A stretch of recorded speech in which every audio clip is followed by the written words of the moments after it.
ফের এসএসসির রেজাল্টে কারচুপির অভিযোগ। এসএসসির রেজাল্টকে চ্যালেঞ্জ করে মামলা হাইকোর্টে। মামলা দায়েরের অনুমোদন বিচারপতি অমৃতা সিনহার বেঞ্চে।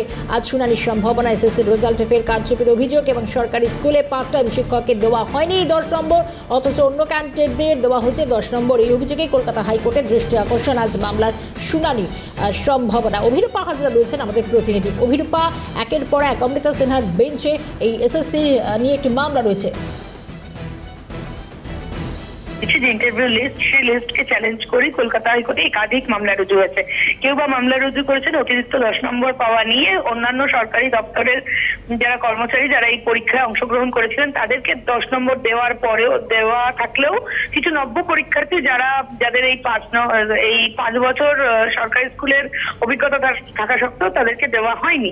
এই দাবি যেমন করেছে, অনেকে করেছেন সরকারি স্কুলে নোটিফিকেশন ইস্যু হয়েছে, কিন্তু বেসরকারি স্কুলে যারা চাকরি করেছেন এতদিন 5 বছরের অভিজ্ঞতা রয়েছে তাদেরকেও এর মধ্যে ইনক্লুডেড করা হয়নি কেন, সেটা নিয়েও প্রশ্ন তুলে কলকাতা হাইকোর্টে মামলা রুজু হয়েছে। আর সব থেকে বড় বিষয়, কিছু পরীক্ষার্থী মামলা দায়ের করেছেন যাদের অযোগ্যদের নাম আছে, তারা 10 নম্বর অতিরিক্ত পেয়েছেনও, তাদের ইন্টারভিউ লিস্টের নাম রয়েছে কিন্তু ওই পরীক্ষার্থীদের নাম নেই। এই অভিযোগ তুলেই মামলা দায়ের হয়েছিল।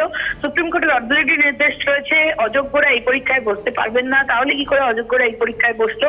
এই ধরনের একাধিক মামলা কলকাতা হাইকোর্টে রয়েছে। আজ কিছুক্ষণের পরই এই মামলার শুনানি রয়েছে বিচারপতি অমৃতা সিনহার এজলাসে। আমাদের নজর থাকবে সেদিকে। অভিনব, একটু সঙ্গে থাকো, আমি আরো আসছি, কারণ ব্যাক টু ব্যাক যে খবরগুলো আসছে, একদিকে বিজ্ঞপ্তি জারি, অন্যদিকে ভেরিফিকেশন পর্ব চলছে, অন্যদিকে একের পর এক আদালতে মামলা উঠছে।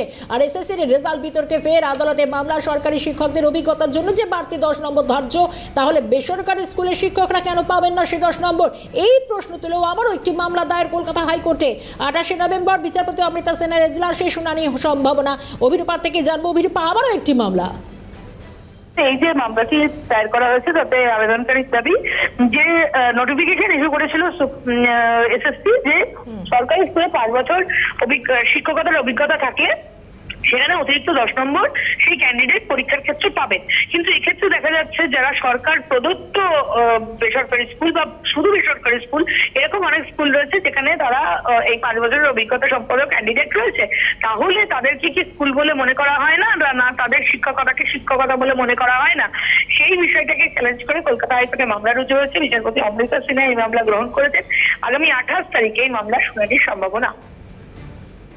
ধন্যবাদ অভিরূপা।